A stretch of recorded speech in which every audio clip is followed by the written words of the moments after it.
Hello magical hands and welcome to the channel. If it's your first time, hi, my name is Jessica. In my previous video I uploaded the part 1 of this tutorial where I drafted the patterns and I did the cutting. This is the final part of the tutorial, so stick around to the end and don't forget to subscribe, don't forget to like, don't forget to share, as this will help YouTube recommend the channel to other people. So if you found this useful, make sure to give us a thumbs up and let's get right into the video proper. So I went ahead to cut out the linings for the back piece. I also cut lining for the skirt part of the front piece.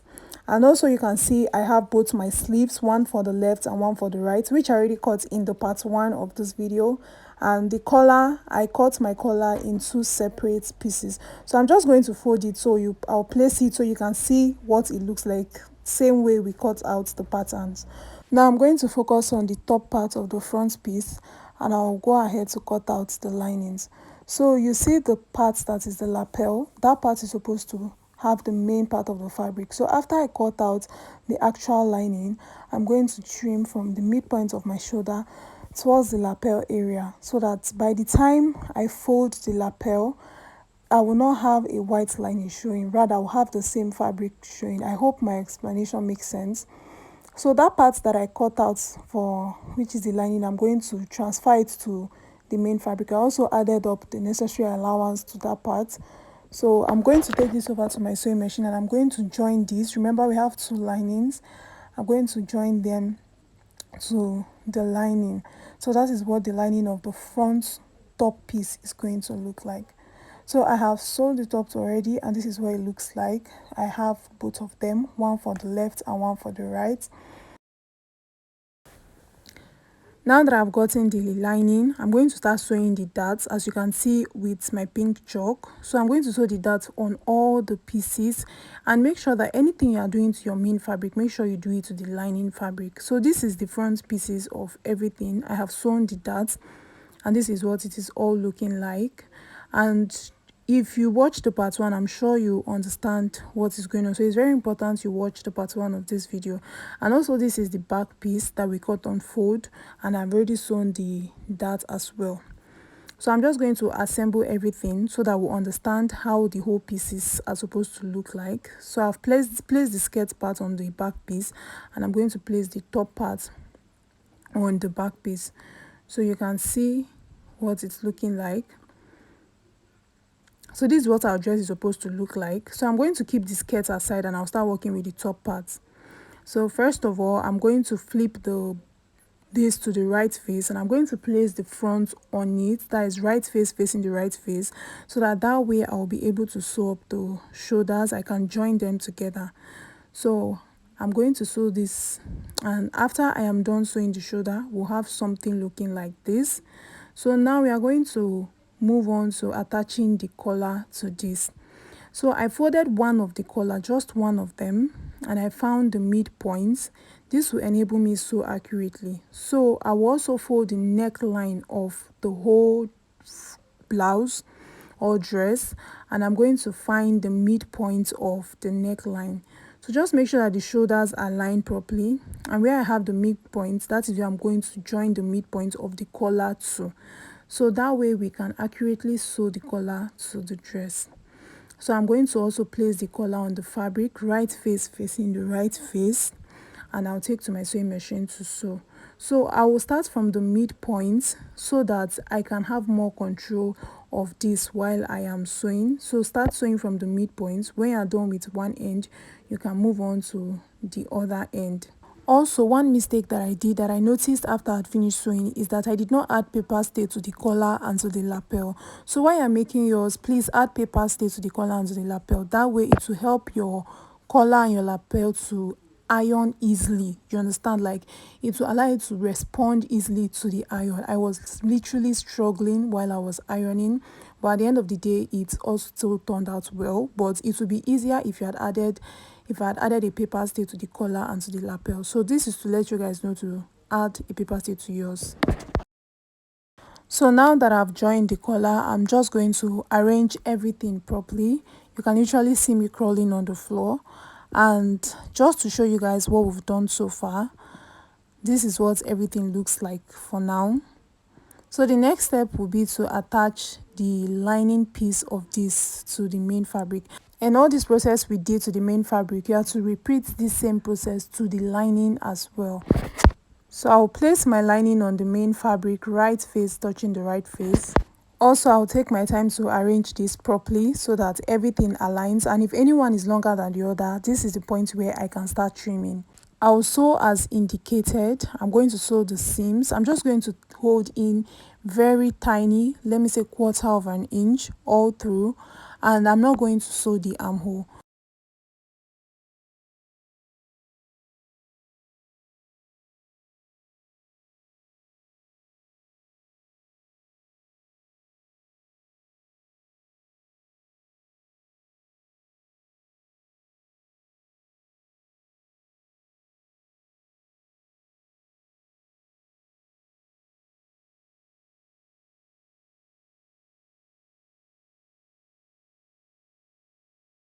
So you can see that the collar side is curved, so I have to definitely make some notches around that area. Also along the notch collar side, I have to notch so that by the time I flip this over to the right face, everything is going to relax while I am ironing.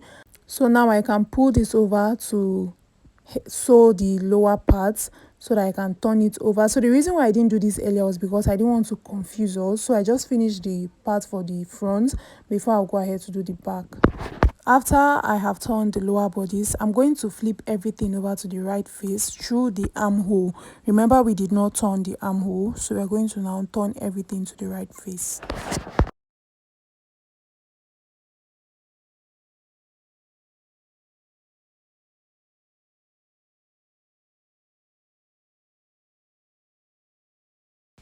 Now I'm going to fold everything down so I don't confuse us, so we understand what we're actually doing.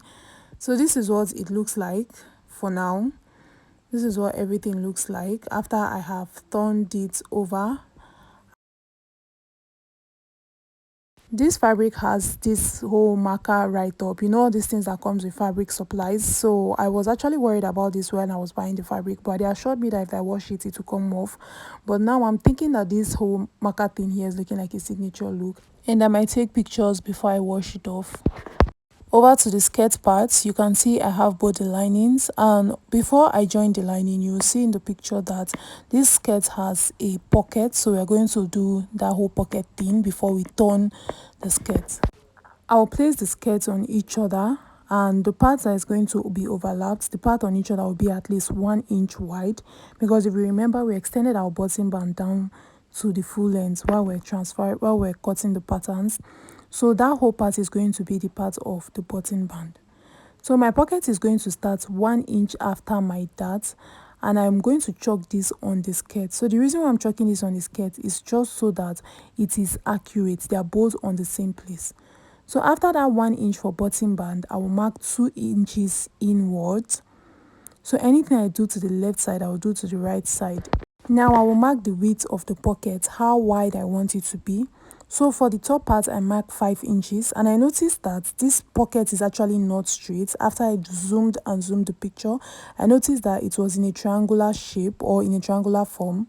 So I'm going to use 5 inches for the width of the top part, and then for the base, I'll definitely increase it more than that. So now that I've gotten the width, next thing will be to find the length. For the length of the pocket, I marked 8 inches, and that is pretty much okay for me. I think it was cool. So I'm going to rule a straight line at that length line, and then the wideness of the base is going to be 7 inches, which is bigger than the top part, which I marked 5 inches. So this way I'm going to connect all these lines together.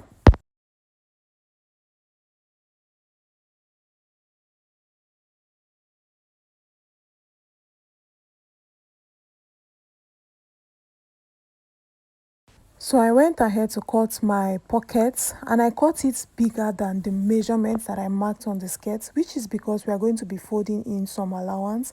And also this cover is supposed to cover all my chalk lines. None of the chalk lines is supposed to show. And also the top part, we are going to hem. We'll fold half 1/4 of an inch and fold another 1/4 of an inch again, because there's supposed to be space by the time I sew the top part.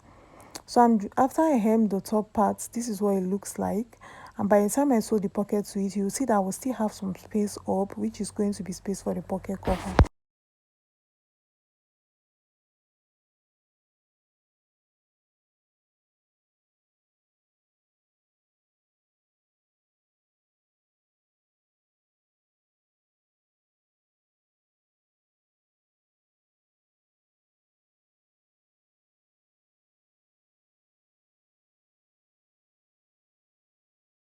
So this is what it is looking like. You can see the space at the top. So that chalk line at the top, I'm going to sew the pocket cover to it. So I'm going to cut my pocket cover, and I folded this fabric into 4, and that's because one of the pocket cover is supposed to be on fold, so we have to fold everything into 4. And from the folded top part, I'm going to mark the length of the pocket cover. So for the length, I use 3 inches. I think 3 inches is just perfect, so just go ahead and use 3 inches as well. And then for the wideness of this pocket cover, I'm going to use the same wideness that I have on the top part of the skirt, which is 5 inches. But while I'm marking this, I'm going to cut 6 inches because I'm going to turn the ends. I'm going to turn it in, so just mark 6 inches because we have 5 inches on the skirt.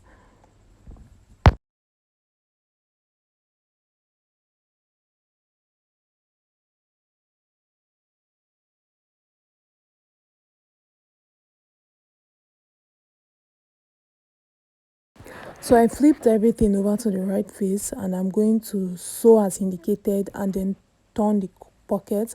Then I'll top stitch at those ends just exactly as indicated.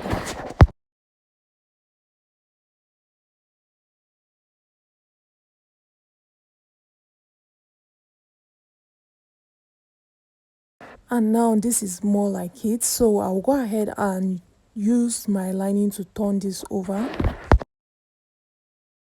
Sew all around as indicated, and make sure to leave at least 2 inches space. This area that I'm showing you, don't sew. We are going to use that side to flip everything over.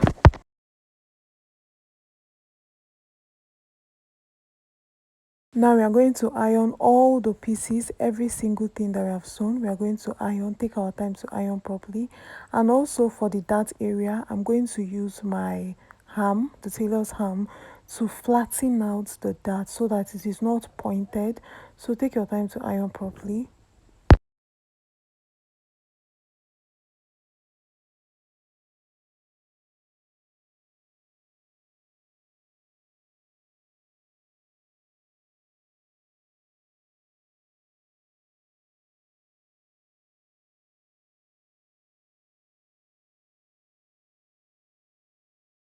Now we are getting very close to the end of this video. So now last thing I'm going to do is to now join everything. We're going to shape the dress.